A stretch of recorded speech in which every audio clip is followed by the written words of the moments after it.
BNR gold and diamonds తరుగు తక్కువ బంగారం ఎక్కువ. ఇప్పుడు మన వైజాగ్ లో జూలై 24న గ్రాండ్ ఓపెనింగ్.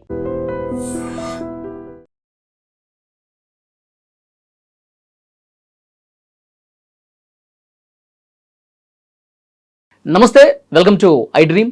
ప్రస్తుతం స్టూడియోలో ఉన్నారు మోటివేషనల్ స్పీకర్ అలాగే లాంగ్వేజ్ ట్రైనర్ విజయ బంగారు గారు. మేడంతో మాట్లాడదాం. మేడం నమస్తే. నమస్తే వల్లి గారు.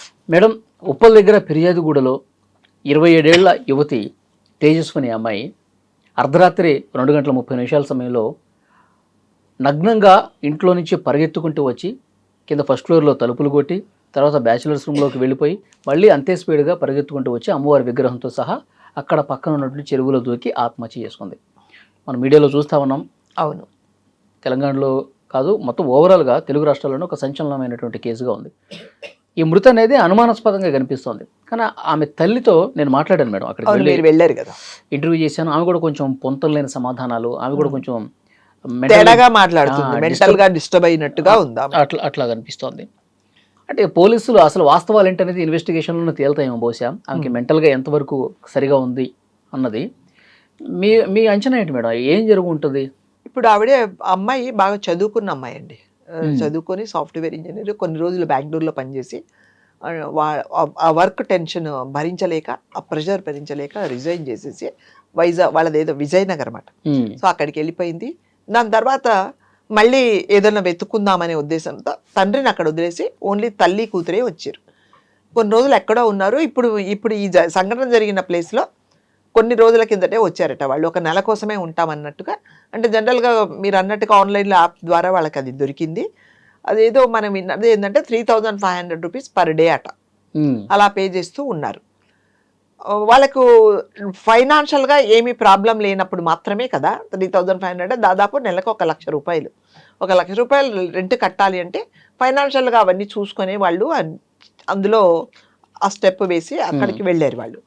సో ఇందులో ఓవరాల్గా ఏంటంటేనండి, వర్క్ టెన్షనా లేకపోతే అంటే వాళ్ళ తల్లి, మీరు గుర్తుందా, ఆమె చెప్తుందనమాట, ఒక 6 నెలల నుంచి రాత్రిపూట మా అమ్మాయి సరిగ్గా నిద్రపోవట్లేదు, అరిచేస్తుంది, నాకు ఏవేవో కలలు వస్తున్నాయి, నాకు రక్తం కనిపిస్తుంది అని తల్లికి కూతురు చెప్పేదట.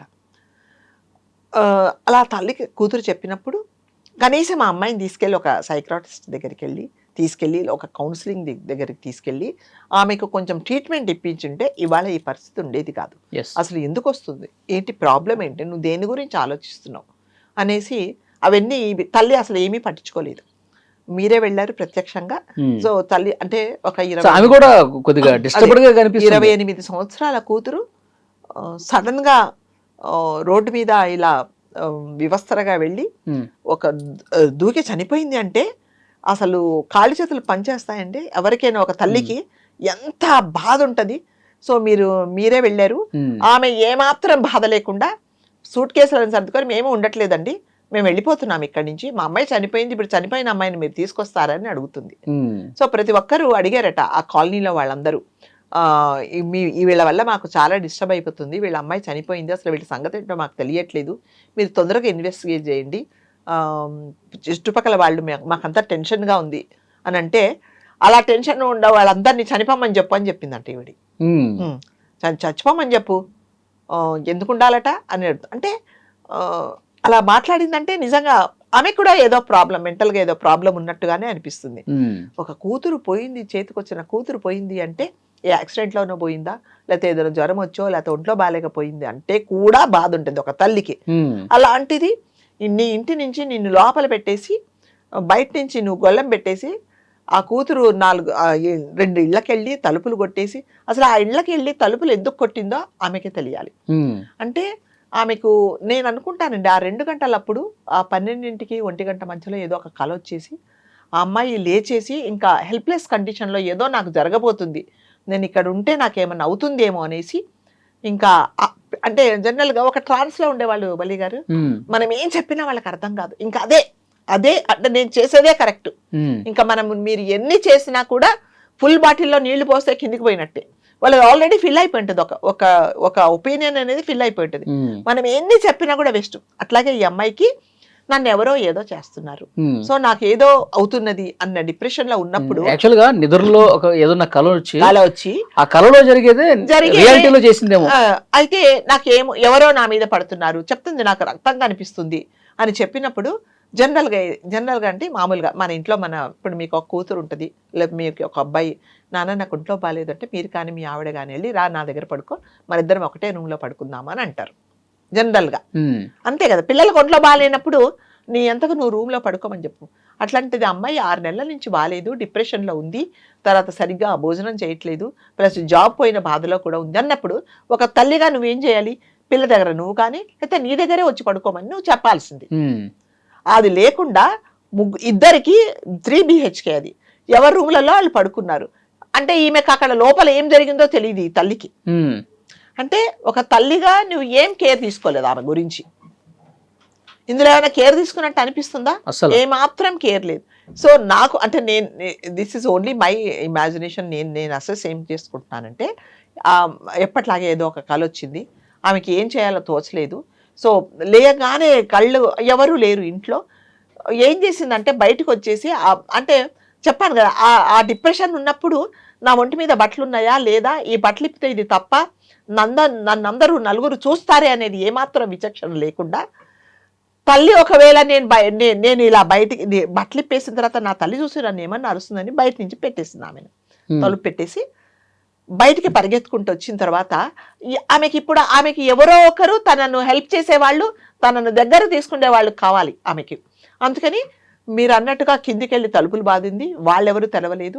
మళ్ళా కిందికి వెళ్ళింది, ఆ మగపిల్లలు వాళ్ళ దగ్గరికి వెళ్ళింది. వాళ్ళు ఏం చేశారంటే చూడగానే ఇదేంటి ఈ అమ్మాయి ఇలా బట్టలు లేకుండా వస్తుందని వాళ్ళు కూడా కంగారు పడిపోయి వాళ్ళు ఉన్న లోపల మళ్ళీ ఈమె బయటకు వచ్చేసింది. ఇంకా ఆమె అనుకుంది అనమాట, ఇంకా నాకు ఎవ్వరూ హెల్ప్ చేయట్లేదు ఈ సొసైటీలో, మా అమ్మ అంటే అసలు నన్ను పట్టించుకోవట్లేదు, నా గురించి ఏం కేర్ తీసుకోవట్లేదు, ఇప్పుడు నేనేం చేయాలి? సో నాకు ఇప్పుడు ఒకటే ఒక మార్గం ఏంటంటే ఎక్కడికైనా వెళ్ళిపోవాలి. ఆమెకి లాస్ట్ మినిట్లో దాకా కూడా చనిపోవాలనేది ఏం లేదండి ఆమెకి. ఆమె మైండ్ సెట్ ఎలా ఉండిందంటే నాకు తెలిసినంత మటుకు ఎవరో ఒకరు నాకు రక్షణ కావాలి, ఎవరో ఒకరు నన్ను దగ్గరకు తీసుకోవాలి, నేనున్నాను అని చెప్పాలి అనే ఉద్దేశంతో గుడి దగ్గరికి వచ్చింది ఆమె. గుడి దగ్గర ఆమె డైరెక్ట్ గా వెళ్ళి దూకల కదా, వెళ్ళి గుడి దగ్గరికి వచ్చి 2 ప్రదర్శనలు చేసింది. అప్పటికి కూడా ఆమెకి మనశ్శాంతి దొరకలేదు. ఇది ఏంటో అర్థం కావట్లేదు. ఆమె ఆ డిప్రెషన్లో ఒక దేవుడి కన్నా చెప్పుకుందామంటే ఆ గుడి మూసున్నారు. ఆమె కళ్ళెదురుగుండా ఒక గుడి కనిపించింది. తలుపు తీయగానే అమ్మవారు కనిపించింది. సో ఈ అమ్మవారి దగ్గర కన్నా నేను చెప్పుకుందాము అనుకొని ఆమెను ఇంకా అంటే ఇది విగ్రహమే, దేవుడి విగ్రహాన్ని ప్రతిష్ఠ చేసింది, నేను దీన్ని తీయకూడదు అనే విచక్షణ ఏమీ ఉండదు. నేను చెప్పాను కదా, ఒక ట్రాన్స్ లో ఉండిపోతారు వాళ్ళు. ఎంతసేపు వచ్చి నేను చేసిందే కరెక్ట్, ఇప్పుడు నాకు కావాల్సింది జరగాలి అన్న ఉద్దేశంతో ఆ అమ్మవారిని పట్టుకొని మీరు కెమెరాలో చూపించారు. ఆమె కట్టిన ఆ వస్త్రాన్ని కూడా తీసుకెళ్ళి అక్కడ పాడేసింది. ఎందుకంటే నేను వేసుకోలేదు, మన ఇద్దరము అంటే నువ్వు నాకు తల్లిలాగా నన్ను దగ్గరకు తీసుకో, సో మన ఇద్దరి మధ్యలో ఎటువంటి ఏమీ ఉండకూడదు అనేసి, ఇంకా నాకు ఇంకెక్కడ రక్షణ లేదు, నాతో పాటు నువ్వు కూడా అనేసి దూకేసుకొనొచ్చు అని. ఇదంతా ఏంటంటే ఒక ట్రాన్స్. ఇంకా అంతే. ఇందులో ఆమె ప్లాన్ చేసుకొని నేను ఇప్పుడు చనిపోవాలి, ఇక్కడికి వెళ్ళి విగ్రహం తీసుకోవాలన్నది ఏమీ ప్లాన్ లేదండి. ఆమెకు ఆ క్షణంలో she was in helpless condition. నన్ను ఎవరో ఒకరో దగ్గర తీసుకోవాలి, ఏ మనుషులు నాకు ఎవరు కనిపించట్లేదు. ఆమె తలుపు బాధింది చూడండి, హెల్ప్ అని తలుపు తీయండి అన్నప్పుడు, అంటే ఎవరు కూడా రెండింటప్పుడు ఎవరు తలుపు ఎవరు కొట్టినా కూడా తీయరు కదా. మనకు తెలిసిన వాళ్ళు వస్తే కూడా మనం చెక్ చేసుకొని ఇదేంటో 2 గంటలప్పుడు వచ్చావు అని చెప్పేసి తలుపు తెరుస్తాం. మరి ఎవరో వచ్చిన వాళ్ళు తలుపు తెరుస్తారంటే ఎవరిని మనం తప్పు పట్టాల్సింది, ఎవరో మీరైనా నేనైనా 2ంటికి వచ్చి తలుపులు బద్దలు కొడితే కూడా మనం పిలిచినా కూడా మనం పలకం. సో వాళ్ళు కూడా అలాగే రాలేదు. సో ఆమె ఆ డిప్రెషన్ లో మీరు చూసారా, పైన నుంచి కిటికీలో నుంచి ఫోన్ బారేసింది, తన కళ్ళజోడి విసిరేసింది, తర్వాత కొన్ని బట్టలు విసిరేసి, అంటే షీ వాజ్ ఇన్ రెస్ట్లెస్ అనమాట. అసలు ఏం చేయాలో కూడా తనకు తెలియలేదు. ఏం చేయాలి ఇప్పుడు, నాకు ఎక్కడో ఒక చోట నాకు మనశ్శాంతి దొరకాలి, నాకు స్వాతంత్రం దొరకాలి. సో నా బాధలు ఎవరు వింటారు? ఆమెకి ఏంటంటే ఇటు జాబ్ పోయింది, తండ్రి కూడా వీళ్ళ అనుకుంటా తండ్రి కూడా పెద్ద కేర్ తీసుకుంటేలాగా లేదు, తండ్రి అసలు వీళ్ళతో పాటు ఉండడు.